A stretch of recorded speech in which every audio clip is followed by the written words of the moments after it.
The royal guards had fallen. Only the human servant stood between the princesses and death. The body hit the floor before I even registered the sound. Commander Vreth, 7 feet of living armor and 30 years of royal service, was face down in the corridor outside the princess's wing, and he was not moving. The other guards were already down, 6 of them, all elite, all unconscious or worse. The passage smelled like burned copper, and something else I had no name for, something that made the back of my throat close up the moment I stepped into it. My name is Elias Pharaoh. I have been a household servant in the Valeran royal palace for 6 years.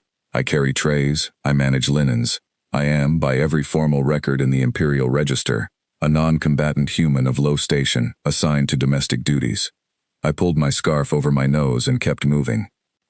The gas had taken the guards fast. It was designed for Valeran biology, and it had worked perfectly on every Valeran in that corridor. But I am not Valeran.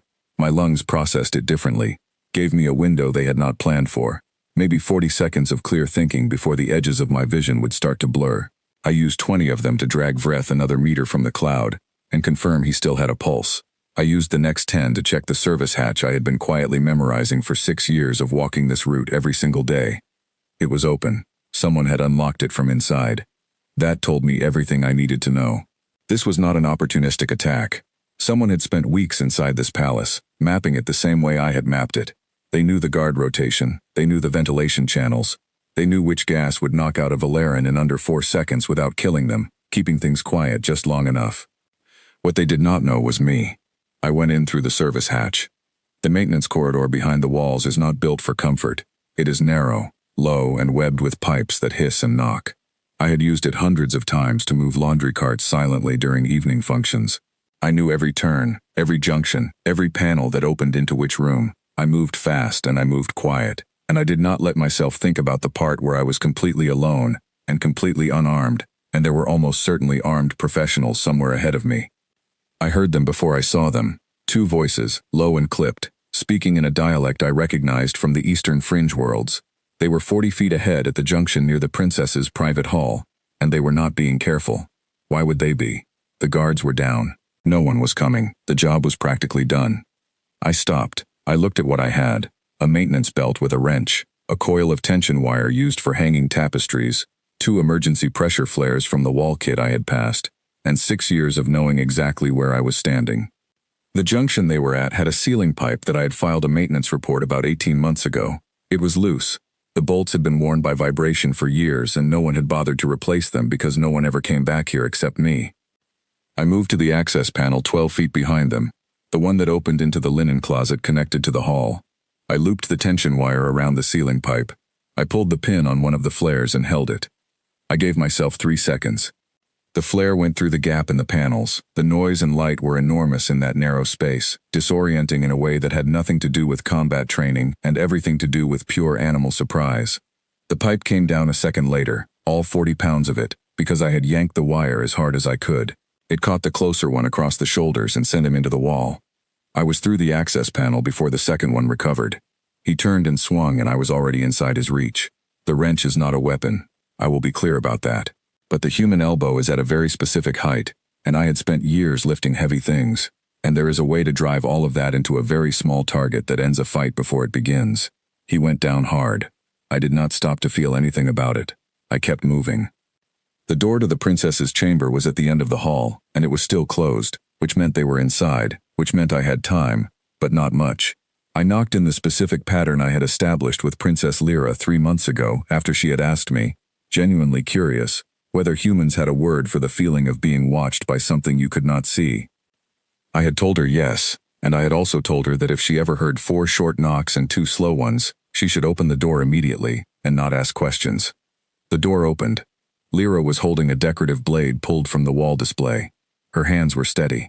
Behind her, her sister Sael was crouched behind the overturned bed frame, pressing a communication device against her ear with both hands, speaking rapidly and quietly. She had already barricaded the secondary door with a wardrobe that must have taken both of them to move. I stepped inside. Lyra closed the door behind me and helped me drag the heavy reading table against it without saying a single word. "How many?" she asked. "I got 2 in the maintenance corridor," I said. "There are more. I do not know the exact count. At least 4, probably 6 total." "The guards?" "Alive, sedated. No one is coming for a while. She looked at me with those pale silver eyes that all Valeran royals have, and she did not look afraid. She looked like someone rapidly solving a problem, which was exactly who she was. Sael is broadcasting on the old agricultural frequency, she said. The one they use for equipment coordination in the outer farming rings. It is not monitored by palace security, so it was not jammed. I looked at Sael. She looked back at me and gave one small nod, still speaking into the device. She had thought of something I had not. I filed that away. They will breach the door, I said. We have maybe 5 minutes before they regroup and come to this room. They cannot leave without completing the job. Lyra nodded. So we make this room very difficult to breach. And we make it take as long as possible. We worked fast. The room was large, filled with the kind of heavy imperial furniture that was designed to signal wealth rather than function, which meant every piece of it was built from dense, polished stone wood that weighed approximately as much as a small vehicle. We moved the wardrobe, we stacked chairs, we wedged the support beam from the window display frame against the primary door, at an angle that would require something large and mechanical to break through. Sael finished her transmission and joined us. Someone acknowledged, she said. A farming station 30 kilometers out. They will relay. How long? I asked. 20 minutes, minimum. I did not say what I was thinking. I just started looking at the room differently, not as a chamber, but as a space I needed to hold. There was one other door, a secondary access connecting to a private washroom. I checked it. Locked from inside, which was good. There was a single window, high and narrow, not useful as an exit but useful as a noise channel if things outside changed. The ceiling was standard height for Valeran interiors, which meant just high enough that I could not use it the way I had used the maintenance corridor, but low enough that it would be cramped and awkward for anyone significantly larger than me. They came through the secondary door first. I had expected the main door.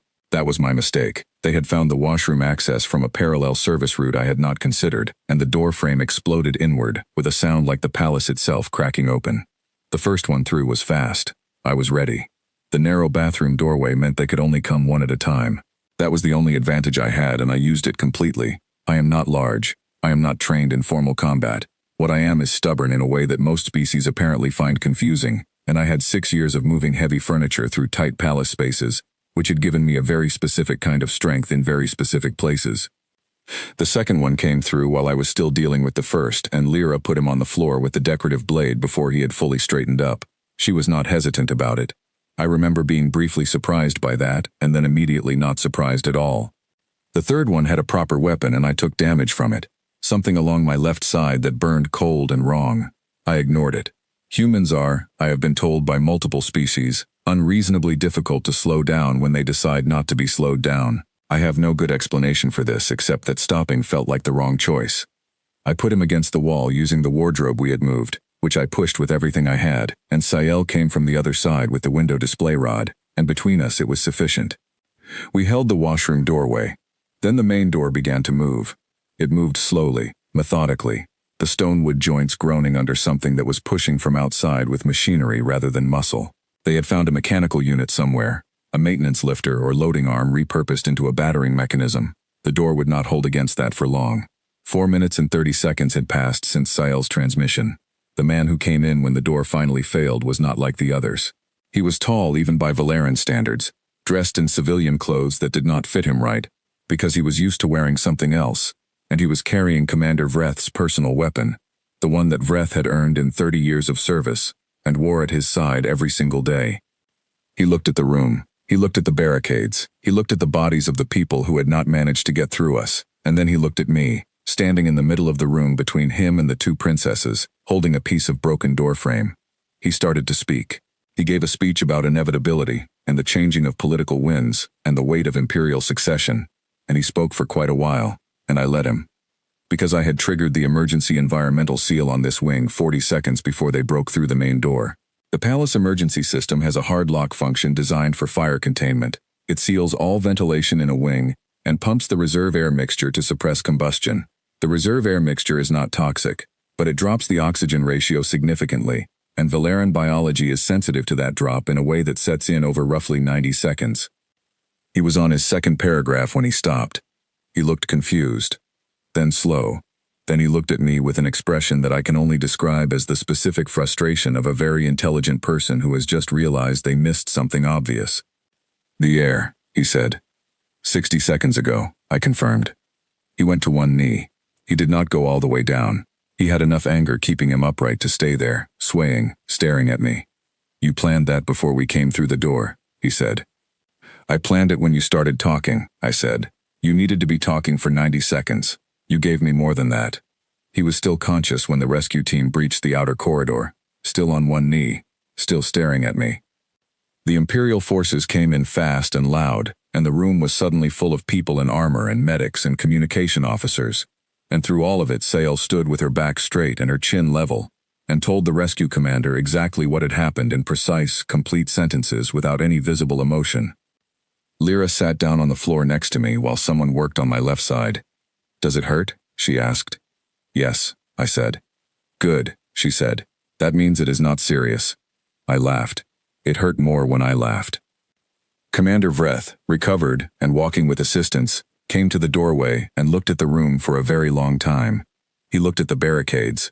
He looked at the broken washroom door and what was behind it. He looked at me. He did not say anything for a while.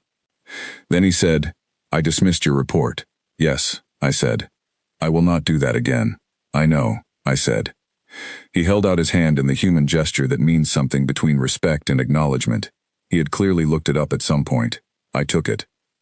3 weeks later, in the formal hall of the Imperial Court, the Emperor of the Velarin Dominion asked me what I wanted as recognition for what I had done. The hall was full. Every major house, every ranking official, the full weight of a civilization that had considered my kind a domestic novelty for as long as anyone had been recording history. I asked for one thing. I asked that going forward, every human assigned to any post within the Velarin Imperial household be entered into the official palace records by their given name. Not species, not designation, not function, a name. The hall was quiet for a moment. The Emperor said yes. I walked back to my quarters afterward down the same corridor I had walked every day for 6 years. The constellations still reflected in the polished floors. The pipes still hissed faintly behind the walls. Nothing about the hall looked different. Except when I passed the guard station at the entrance to the royal wing, the officer on duty looked up and said my name. Not the human, not the servant. Elias Pharaoh. I kept walking, but I was smiling by the time I reached the end of the corridor, and I did not stop for a long time.